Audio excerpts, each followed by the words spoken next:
ॐ नमः सिद्धं। ॐ नमः सिद्धं। ॐ नमः सिद्धं। ॐ नमः सिद्धं। ॐ नमः सिद्धं। ॐ नमः सिद्धं। ओम सजात्म स्वरूप परम गुरु शुद्ध चैतन्य स्वामिने नमः।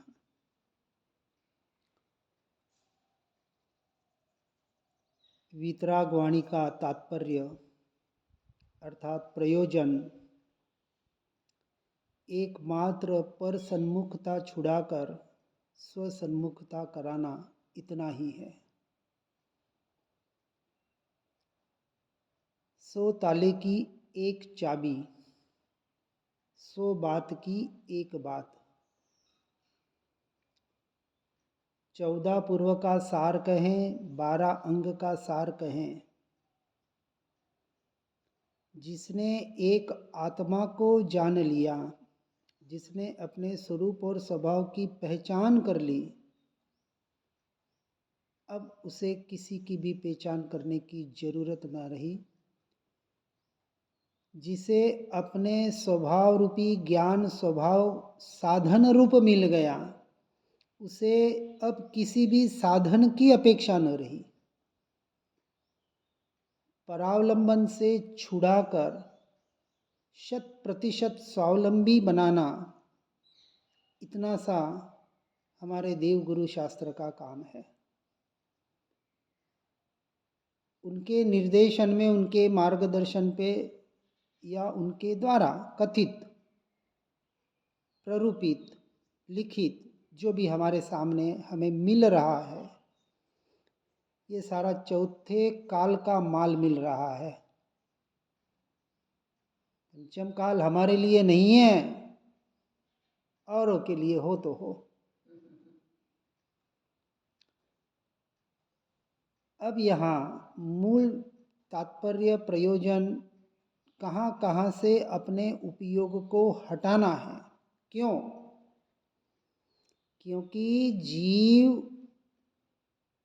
पर्याय में जितना अटकता है साधना मार्ग में, और कहीं नहीं अटकता।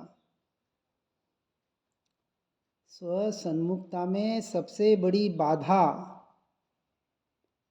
परद्रव्य परभाव तो है ही, ये तो स्थूल रूप से, लेकिन जो अच्छे अच्छे साधक है वो भी इस पर्याय में आकर अटक जाते हैं और उसे ही अपना स्वरूप या अनुभूति मान लेते हैं। इसलिए इस बात को गहराई से समझना है।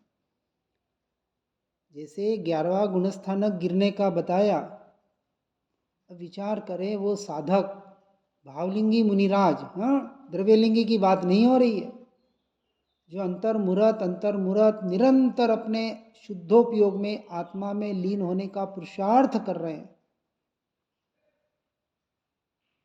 ऐसे जीव भी 11वें से गिर सकते हैं। ये वहाँ सावधानी बताई। बहुत परसेंटेज कम होगा। हाँ, 11वां गुणस्थानक ही गिरने का है।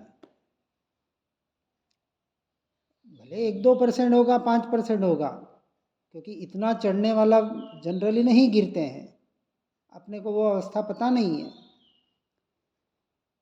केवल ज्ञान को पाने वाला, जैसे बाईपास होता है ना, 10वें से सीधा 12वें में जाता है, 11वें में नहीं जाता है। जो भी है नियम शास्त्रों के आधार पर केवल गम्य बात है, अपने को उसमें भी नहीं अटकना है। अपने को तो एक ही बात, मूल बात को पकड़ना है। शास्त्रों में तो कथन बहुत है, फिर उस पर चर्चाएं बहुत हैं, उसमें वाद विवाद बहुत है, उसमें मत मतांतर बहुत है। इन सब से हटना है। जहाँ हमें समझ में नहीं आए वहाँ के ना केवल गम्य, केवली जाने। क्योंकि यथार्थ आज बिल्कुल ऐसे कोई केवल ज्ञानी तो है नहीं। इसलिए तो जैन धर्म इतने समुदायों संप्रदायों में बट रहा है, अपनी अपनी मान्यता के अनुसार। ठीक है, अपनी अपनी सबकी योग्यता, अपनी अपनी मान्यता।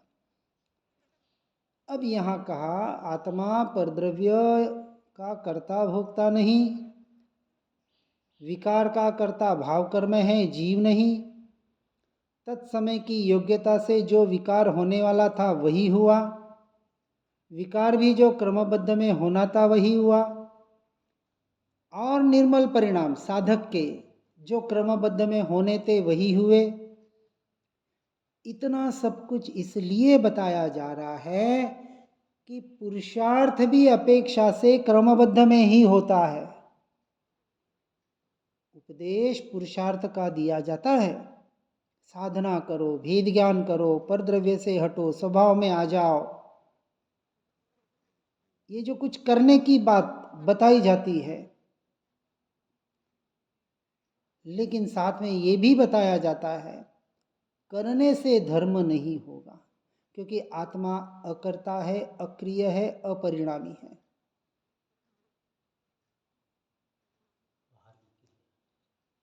तो आत्मा में उपयोग करो, अपने उपयोग को आत्मा में लगाओ, स्वभाव में लगाओ, ये जो उपदेश दिया जा रहा है। देवगुरु शास्त्र हमें उस ओर इंगित कर रहे हैं, इशारा कर रहे हैं कि भैया अनादि से इस अज्ञानता की वजह से, मिथ्यात्व की वजह से, मोह की वजह से अपने उपयोग को व्यर्थ में तू बाहर बाहर भटका रहा था।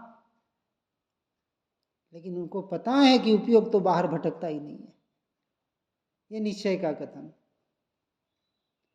लेकिन व्यवहार से कहने के लिए जीवों को कहा गया कि वहां से उपयोग हटाओ और उपयोग को अपने में घटाओ, लगाओ। तो जीव कुछ पुरुषार्थ, क्योंकि करने की आदत इतनी पड़ गई है जीव को, धर्म के नाम पर भी कुछ करने को चाहिए। अरे कोई मंत्र दो, कोई जाप दो, कोई ध्यान की विधि बताओ, कुछ तो बताओ। और यहां कहते क्या बताएं, जिसमें कुछ करना धरना ही नहीं है, जिसका निरंतर होनापना है, अस्तित्व है, भैया उसका स्वीकार कर लो। जीव स्वीकार नहीं कर पा रहा है अपने अस्तित्व का, अपने होने पने का। अब दूसरी बात आती है, जैसे सुबह बात चली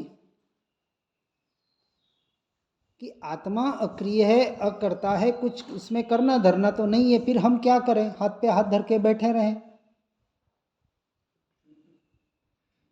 तो फिर ये पुरुषार्थ करो करो, बार बार भेद ज्ञान करो, ये करो वो करो, क्यों कह रहे हैं? अब यहाँ व्यवहार निश्चय बराबर लगाना है। जो केवल ज्ञान और केवल ज्ञान, ये जो दो शब्द चले,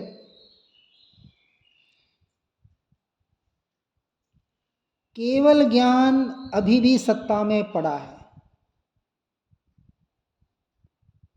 केवल ज्ञान स्वभाव की जो चर्चा चली ना सुबह, कि जो केवल ज्ञान परमात्मा को प्रकट है वही का वही, हाँ, कोई भेद नहीं, अभी भी हर जीव के सत्ता में पड़ा है।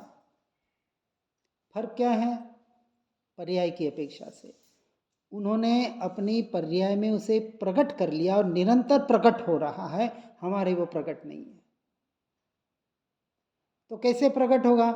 तो केवल मात्र ओनली ज्ञान स्वभाव की साधना करने से प्रकट होगा। और वो केवल ज्ञान सत्ता मात्र हर जीव में हर क्षण हर समय परिणमित हो रहा है। किसके आधार पर? ये जानना जानना जानना जानना जानना, जो निरंतर ये पर्याय बह रही है, ये ज्ञान गुण की पर्याय, उसकी पकड़ करनी है। अब हम सीधी आत्मा की पकड़ करने को दौड़ रहे हैं। उसका जो मीडिएटर है, वाया माध्यम जो है, साधना का जो साधन है, वो आत्मा नहीं है।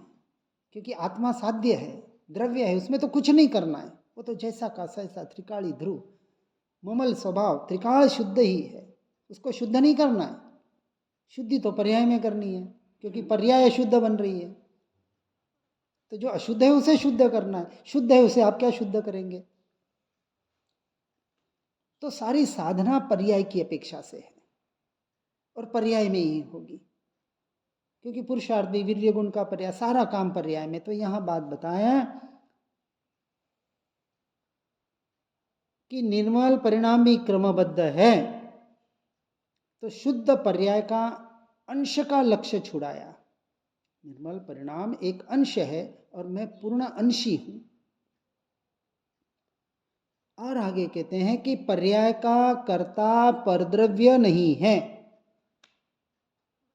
कौन? हर द्रव्य का, हर जीव की पर्याय का कर्ता वह स्वयं द्रव्य है, स्वयं जीव है। मेरी पर्याय का कर्ता, आगे बढ़ेंगे, कर्ता तो मतलब ये थोड़ी अधूरी भाषा चल रही है, इसके साथ में हम जोड़ देते हैं कि पर्याय का कर्ता परद्रव्य भी नहीं है और पर्याय का कर्ता स्वद्रव्य भी नहीं है। चलो, पर तो मेरी पर्याय का कुछ कर नहीं सकता, कोई किसी की पर्याय में हेरफेर कर नहीं सकता, लेकिन मैं तो मेरी पर्याय में बदल कर सकता हूं कि नहीं? क्योंकि पर्याय तो मेरी है ना। मेरी पर्याय अर्थात मुझ आत्मा की पर्याय मेरे गुणों से उत्पाद व्यय हो रही है। भले एक समय की है, एक समय का सत्य तो है, उसको संपूर्ण असत्य तो नहीं कहेंगे। वो तो क्षणिक होने की अपेक्षा से उसे अपेक्षा से असत्य भी कहा, क्योंकि उत्पाद होती है और नष्ट होती हो जाती है, व्यय हो जाती है। तो फिर क्या करना? तो कह रहे हैं, क्यों कह रहे हैं इस बात को? ये गहरी बात चली। अब कार्य पर्याय में करना है, द्रव्य में कुछ करना नहीं है, लेकिन पर्याय का भी कार्य का कर्ता मैं नहीं बन सकता। परद्रव्य तो छोड़ो, स्वद्रव्य की बात कर रहे हैं। तो क्या होता है? पर्याय भी अपने तत्समय की योग्यता से उत्पाद होती है और व्यय होती है। पर्याय का कर्ता पर्याय है, द्रव्य नहीं है। कितनी कर्तृत्व बुद्धि छुड़ा रहे हैं। करना करना करना, करना सो मरना। याद रखना, जाप करना भी क्या है? करना। कुछ करना, कुछ चाहिए। क्योंकि ठीक है, क्योंकि जीव को आदत कुछ करने की पड़ी है, तो चलो अशुभ से हटाकर शुभ में लाए, शुभ से हटाकर शुद्ध का करो, तो करने में लगाया। लेकिन साथ में ये बता रहे हैं, करने की मनाही नहीं कर रहे हैं, क्योंकि अभी हम अपने स्वभाव में स्थिर नहीं हो पा रहे, इतनी योग्यता हमारे में नहीं है, उतनी दृढ़ता, उतना पुरुषार्थ जीव नहीं कर पा रहा है। वापस नहीं, ये सारा कथन पर्याय की अपेक्षा से ही हो रहा है। द्रव्य को अभी ध्रुव को, वो तो जैसा का तैसा। ये जब भाषा वर्णा का परिणमन होता है ना, हम बोलते हैं सुनते, तब श्रद्धा में होना चाहिए। ये मेरी, ये पर्याय की चर्चा चल रही है, मेरी कहाँ चर्चा है? अभी मेरी चर्चा हो ही नहीं सकती, मैं चर्चा का विषय ही नहीं हूं, क्योंकि जो शब्दों से, मन से, विकल्पों से सबसे अतीत है, वचनातीत, रूपातीत, विकल्पातीत, देहातीत, सबसे अतीत, भावों से भी जो अतीत है, परे है, पार है, जिसमें भावों का भी अभाव है, फिर भी कहा गया भावे, भावों से निरंतर भाव भाषण करो, भाव भाषण करो। भावों का महत्व बताया। क्यों बताया? क्योंकि वहां तक पहुंचने के लिए, उस द्रव्य तक, अभी हमारे पास सर्वोत्कृष्ट साधन इस जीव का भाव है। क्योंकि भाव जो हो रहा है वो आत्मा से, मुझसे हो रहा है, चाहे विभाव रूप परिणमित हो रहा है, चाहे स्वभाव रूप परिणमन हो रहा है। इसलिए भावों की पकड़, और गुणों में, अनंत गुणों में ज्ञान गुण को सर्वोत्कृष्ट गुण बताया, उस ज्ञान गुण की पकड़। पूरा चर्चा का विषय ये ज्ञान स्वभाव, मात्र ओनली, सिर्फ और सिर्फ ज्ञान ज्ञान ज्ञान ज्ञान ज्ञान। निरंतर अपने आप को ज्ञान स्वभावी भगवान आत्मा अनुभव करने का अभ्यास करें, तो अंतर्मुहूर्त में जीव का काम हो जाए। कितना? अंतर्मुहूर्त में। और अंतर्मुहूर्त का अर्थ सिर्फ हमने 48 मिनट लगा दिया। अंतर्मुहूर्त का अर्थ होता है 8 समय से, यानी 9 समय से लेकर 1 समय कम 48 मिनट। इस पीरियड को टोटल अंतर्मुहूर्त कहा जाता है। जनरली हम 48 मिनट की सामयिक जो करते हैं उसे भी अंतर्मुहूर्त व्यवहार की अपेक्षा से कहा गया। अंतर्मुहूर्त से ज़्यादा जीव एकाग्र एक जगह अपनी स्थिरता नहीं कर पाता है, और यदि अपने स्वरूप में अंतर्मुहूर्त एकाग्र हो जाए, एक समय के लिए भी पर में न जाए उसका उपयोग, तो केवल ज्ञान हो जाता है। इतना काम ही करना है तो एक ही काम क्यों ना हम करें, क्यों इधर उधर भटकें, सीधी सी बात। और सबका आधार एक ही है, भेद ज्ञान और भेद विज्ञान। जब हमने समयसार जी में ये पढ़ा आचार्य कुंद कुंद देव के माध्यम से, संवर अधिकार, पूरा अधिकार भेद ज्ञान का, वहाँ अमृतचंद्राचार्य कहते हैं कि जिन्होंने पाया, पा रहे हैं और पाएंगे एकमात्र भेद ज्ञान के आधार पर। जब 2011 में ये पढ़ा तब इतनी समझ में नहीं आई, बाद में से दूसरी बार जब पढ़ा, क्योंकि एक ही बात बता रहे तो हम इधर उधर क्यों जाएं, इसको जानूं उसको जानूं, वहाँ क्या उधर क्या, ये कौन वो कौन, मुझे किससे क्या लेना देना। मैं मेरा ही काम करूं ना, और मेरा काम करने के लिए मुझे साधन मिल गया, मेरा ज्ञान स्वभाव जो मेरे पास है।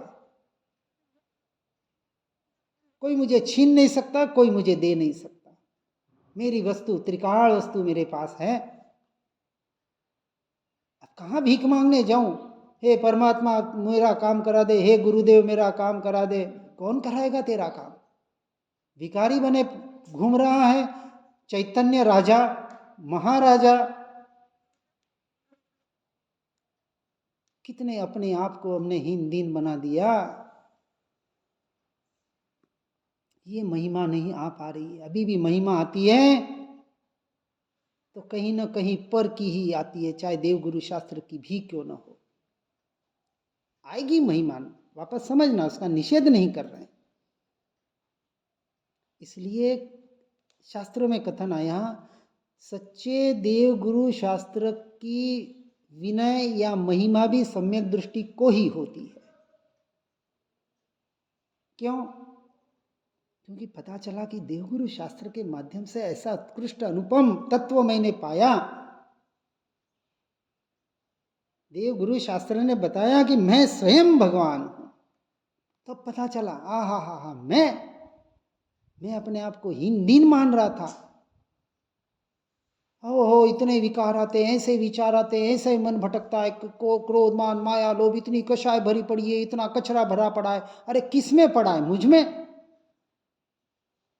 नहीं, मुझ में ये कुछ नहीं है।